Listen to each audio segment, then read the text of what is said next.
जय श्री कृष्णा। फाइनाली आपण मैंने समस्ते जानते जे ओपीएससी रो कंबाइंड रिक्रुटमेंट जोटा कि ओडिशा सिविल सर्विस तार नोटिफिकेशन बाहरी आईटा देखला परे मो मन को तो गोटे कथा आसुची आमे समस्ते जो एसओ पई जो लड़ाई थिला से लड़ाई रे हारिकी भी आमे जीति जाइछु कहीं मु किछिटा आस्पेक्ट एटी कहबी सेटा आपण मानकु जणई दबो। प्रथम कथा हला कहीं मु कहली हारिकी भी जीति जाइछि तार रीजन होचे या जे आपण निजे देखंतु जो क्लॉज सेठी पुणी थरे रहिछि जे commission shall competent to fix qualifying mark for any or all of the papers same line वर्तमान सेटा को से माने इनक्लूड करिसंथि सिविल सर्विस रूल रे खाली इनक्लूड करिनांती कना आपण माने जानिचंती जे बहुत जगह रे जोठी इनक्लूड होउछि अमेंडमेंट आनी की करा जाउछि आ जोठी रहिछि ताको हाइलाइट करिकी एथर से देखै दबार माने होछि या जे अपप्रचेष्टा मु कहबी एथपई जे प्रथम प्रचेष्टा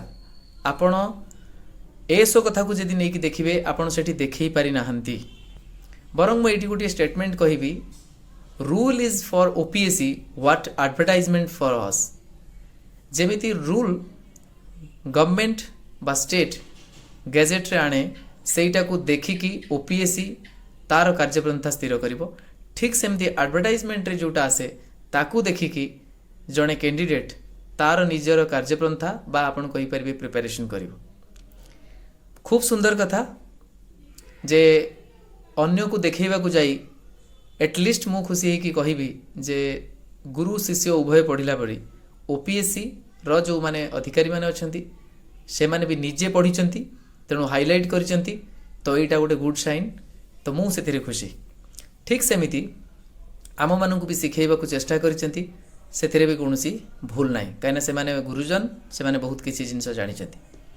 जो अधिकारी माने या पूर्वरु थिले से माने कोन रूल पढु नथिले कि एग्जीक्यूटिव ऑर्डर बोली कही डिंडिम पिटुथुबा से आईनजीवी मानकु मु कहबाकू चाहे जो माने रिप्रेजेंट करुथले स्टेट को जे आपण जो प्रोफर्मा एडवर्टाइजमेंट कथा कही एग्जीक्यूटिव ऑर्डर कथा कहउछंती आपण निजे जानिचंती सेतिरे कोन लेखा हैछि प्रोफर्मा एडवर्टाइजमेंट रे जिंस लेखा हैछि जे कमिशन चाहिले फिक्स करि परिबो स्किल टेस्ट पई whereas rule already 40% declare करि सारिथिला तेणु आउ जेमती कहंती अति लेंबू चिपुड़िले पिता मु एपर्यंत आउरी दुई तीन टा एस्पेक्ट कहबाकू चाहूची काहेकि मु कहे आर्बिट्रेरीनेस। फास्ट होची आपण देखंतु नोटिफिकेशन काढुचंती सेथिरे लेखि दउचंती कमिशन रो कॉम्पिटेंसी रहिछि आपण से कॉम्पिटेंसी को अप्लाई कोठी करू नांती बा सेटा को देखि कि आपण कोठी फिक्स करू नांती मार्क किंतु आपण निजे मानुचंती जे आपण इवैल्यूएशन परे फिक्स करूचंती क्वालिफाइंग मार्क जोटा कि अनफॉर्चुनेट आपण निजे मानुचंती केही भी केबे एटा को फिक्स करि परिबे नाही परीक्षा पूर्वरु जदि फिक्स करि परिबेनी परीक्षा पूर्वरु मोर आपण को अनुरोध पेपर 1 सिविल सर्विस रे जेमिति आपण कहले आपण परे स्थिर करिवे ठीक सेही बळी पेपर 2 रे आपण काहे कि आगरु स्थिर करचंती 33% देखंतु पिला जदि बहुत भलो मार्क रखिले ताले 55 करंतु जदि न करि पारले ताले 30 को भी आसंतु 23 को भी आसंतु काहे कि करू नांती करि परिबेनी एसो परीक्षा कला परे आपण जो प्रकार एक नोटिफिकेशन आनिथिले केही कार मार्क देखि परिबेनी ता पछर उद्देश्य कौन थिला आपण जेते बेले परीक्षा करूचंती सेते बेले रूल ता आगरु जणै देले क्वालिफाइंग मार्क सेतरे कौन खेती होतला जदि आपण को लागुथला जे निश्चित भाव रे आमे ऑलराउंडर पिला चाहूचु ताहले रूल रे अमेंडमेंट न करी निजे केमती लुचेई की जो फिक्स कले ता पछर उद्देश्य कौन थिला। आउ गोटे शेष प्रश्न माननीय हाईकोर्ट जितेबाला प्रथमे जणिकिया विचारपति जितेबाला राय देले से राय जदि आपण को ग्रहण योग्य नथिला समय नष्ट करी चुप होई टाइम पिटिशन नहीं बसी रही कौन पाई सेठी की प्रकार उद्देश्य थिला आपणकर जदि उद्देश्य महान आपण जदि कन्विक्शन थिला आपण ठीक करिसेंती बोली आपण जितिबे निश्चय थिले ताहले आपण अपील रे जाई नथिले कौन पाई ये महाप्रभु निश्चित भाव में देखुचंती सी विचार करिवे कारण जो पिला माने आमे जाइथिलु ନ୍ୟାୟାଳୟକୁ ସମୟ ନଷ୍ଟ କରିବା ପାଇଁ ଯାଇନଥିଲୁ। ସମୟ ନଷ୍ଟ ବରଂ ଓପିଏସ୍ସିର କିଛି ଅଧିକାରୀଙ୍କର ମନ ଇଚ୍ଛା ଖାମଖିଆଲି ନୀତି ପାଇଁ ହୋଇଥିଲା, ନହେଲେ ଆହୁରି ଆଗରୁ ଏଇଟା ସମାଧାନ ହୋଇପାରିଥାନ୍ତା। ଯାହା ବି ଖଣ୍ଡପୀଠ ରାୟ ଦେଲେ ସେଇଟା ଆହୁରି ଆଗରୁ ଆସିପାରିଥାନ୍ତା। ମୋର ଆଉ ଗୋଟିଏ ପ୍ରଶ୍ନ, ଯେତେବେଳେ ଖଣ୍ଡପୀଠରେ ଅନ୍ୟ ପିଲାମାନେ ଗଲେ, ସେମାନେ ତାଙ୍କର କିଛି ଭୁଲ କରିନାହାନ୍ତି, ସେମାନେ ତାଙ୍କର ସ୍ୱାର୍ଥର ରକ୍ଷା ପାଇଁ ଯିବାର ମାନେ ତାଙ୍କ ପ୍ରାବଧାନ ଅଛି, ସେ ଯାଇଛନ୍ତି। ସେତେବେଳେ ଆପଣମାନଙ୍କ ତରଫରୁ ବ୍ୟଗ୍ରତା ନ ଦେଖାଇବାର କାରଣ କ'ଣ ଥିଲା? ଇଏ ସବୁ କିଛି ନା କିଛି କହୁଛି ଯେ ଆପଣଙ୍କର ଉଦ୍ଦେଶ୍ୟ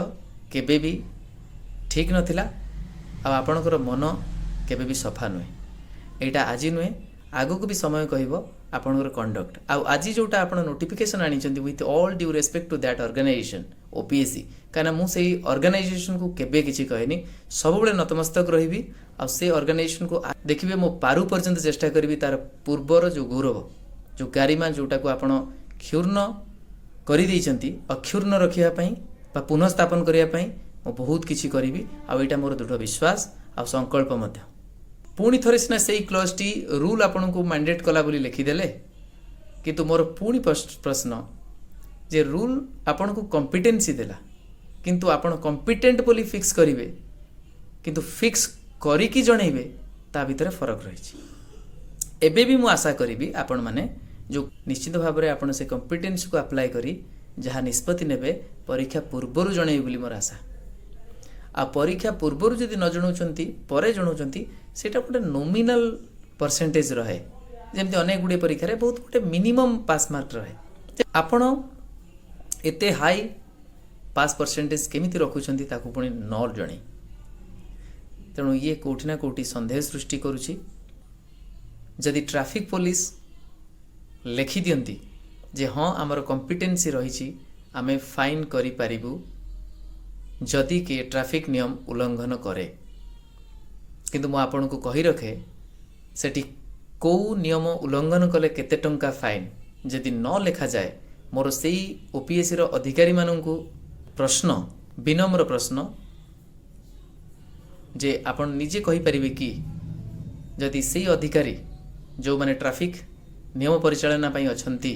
ସିଏ ଯଦି ଆପଣଙ୍କୁ ରାଣ୍ଡମଲି ଧରି ଫାଇନ୍ କରନ୍ତି, ଆଉ ସେତେବେଳେ କହିବେ ଆଜ୍ଞା ଦେଖନ୍ତୁ ରୁଲ୍ରେ ଅଛି traffic police is competent to fix any amount of fine for violation of traffic rules, ମୋତେ କୁହନ୍ତୁ ଆପଣ ସେଠି ବିନା ଦ୍ୱିଧାରେ 5,000 7,000 ଯେକୌଣସି ଜିନିଷ ପାଇଁ ଯେଉଁଟା ବି ମନ ଇଚ୍ଛା ସେ କହି ନିଅନ୍ତି, ସେତେବେଳେ ଆପଣ ଚୁପ୍ ହେଇ ବସିବେ ନା ଆପଣ ନିଜେ ନ୍ୟାୟାଳୟର ଦ୍ୱାରସ୍ଥ ହେବେ? ପ୍ରୋଭାଇଡେଡ୍ ମୁଁ ସେଇଟାକୁ କହୁନାହିଁ ଆପଣ ଅଧିକାରୀ ବୋଲି କହି ଆପଣଙ୍କର ଯଦି କାହା ସହିତ କ'ଣ ଲିଙ୍କ ଥିବ ଖସିଯିବେ, ସେଇଟା ମୁଁ କହୁନାହିଁ। ଯେ ଆପଣ ନିଶ୍ଚିତ ଭାବରେ ନ୍ୟାୟାଳୟର ଦ୍ୱାରସ୍ଥ ହେବେ, କାହିଁକି ନା ଏଇଟାକୁ ଆର୍ବିଟ୍ରାରିନେସ୍ ବୋଲି କହିବେ, ମନ ଇଚ୍ଛା ପୋଲିସର ବ୍ୟବହାର ବୋଲି କହିବେ। ଠିକ୍ ସେମିତି ଆପଣଙ୍କର ପିଲା ଆମେ ହେବୁ, କି ସାନ ଭାଇ ହେବ କି ପୁଅ ଭଳି ହେବ, କିନ୍ତୁ ଆପଣମାନେ ଜାଣି ରଖିଥାନ୍ତୁ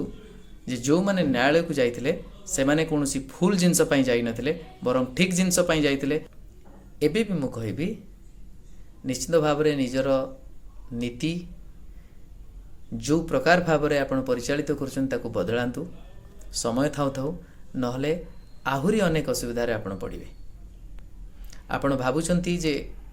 ଅହଙ୍କାରକୁ ଅକ୍ଷୁର୍ଣ୍ଣ ରଖିଲେ ସବୁକିଛି ସମାଧାନ ହୋଇଯିବ ନାହିଁ। ଅହଙ୍କାର କେବଳ ଈଶ୍ୱରଙ୍କ ଛଡ଼ା ଆଉ କାହାର ରହିନାହିଁ। ଯାହା ବି ହେଉ, କିନ୍ତୁ ଏତିକି ଖୁସିର କଥା ଯେ ମୋର ସଂସ୍ଥା ବା ସମସ୍ତଙ୍କର ସଂସ୍ଥା ଓପିଏସ୍ସିର ଅଧିକାରୀମାନେ ଏବେ ରୁଲ୍କୁ ପଢ଼ି ହାଇଲାଇଟ୍ କରି ଜଣାଇବାକୁ ଚାହୁଁଛନ୍ତି ଯେ ହଁ ଏବେ ଆମେ ନିୟମ ଦ୍ୱାରା ପରିଚାଳିତ ହେଉଛୁ ବା ହେବୁ। ଇଏ ଗୋଟେ ଶୁଭ ସଂକେତ। ଥ୍ୟାଙ୍କସ୍ ଟୁ ଅଲ୍ ଦି ଆସ୍ପିରାଣ୍ଟସ୍ ଯେଉଁମାନେ କି ଏଇ ଏସ୍ ପାଇଁ ଲଢ଼ିଥିଲେ, ଆଉ ସେ ଲଢ଼ିବା ଏକ ପ୍ରକାର ବିଜୟ ଆଣିକି ଦେଇଛି, ଯେଉଁ ବିଜୟଟା ଆପଣମାନେ ଏଇଠି ଦେଖିପାରୁଛନ୍ତି। ବାକି ରହିଛି ସେ ମାର୍କ ଲୁଚାଇବା କଥା। ମୁଁ ଏବେ ବି ଆଶା କରିବି ଯେ ଓଡ଼ିଶା ସିଭିଲ୍ ସର୍ଭିସ୍ ପ୍ରିଭିୟସ୍ ଇୟର୍ର ଯେଉଁ ମାର୍କ, ସମସ୍ତଙ୍କର ମାର୍କ ସାର୍ବଜନୀନ କରିବାର ସତ୍ସାହସ ଓପିଏସ୍ସି କରୁ। ଯେଉଁ ପରୀକ୍ଷାଟି ବର୍ତ୍ତମାନ ହୋଇସାରିଛି ପ୍ରିଲିମିନାରୀ ପରୀକ୍ଷା ସିଭିଲ୍ ସର୍ଭିସର, ତାର ଆନ୍ସର୍ କି ଯଥାଶୀଘ୍ର ରିଲିଜ୍ କରୁ। आदि से करने को भय लगुच ताले ये कौटि ना कौटि जन दिए निज उपरे से आत्मविश्वास ए पर्यंत से अधिकारी मानक पाखरे नाही कारण से माने निजे रिलाय करि पारुनांती जो संस्था बा जो माने से एग्जामिनेशन प्रोसेस रे इन्वॉल्व अछंती ये होची गोटे बिटर ट्रुथ आपन को एक्सेप्ट करबा को पड़िबो आ जेते शीघ्र आपन एक्सेप्ट करिवे सेते शीघ्र सुधार आसीबो पर्यंत आपन जिद रे बसिबे सेते पर्यंत मिस्टेक हेई चलती आशा करी समस्ते मिसी ऑल द स्टेक होल्डर्स समस्ते मिसी ए समस्या को समाधान करिबा। नमस्कार, जय जगन्नाथ।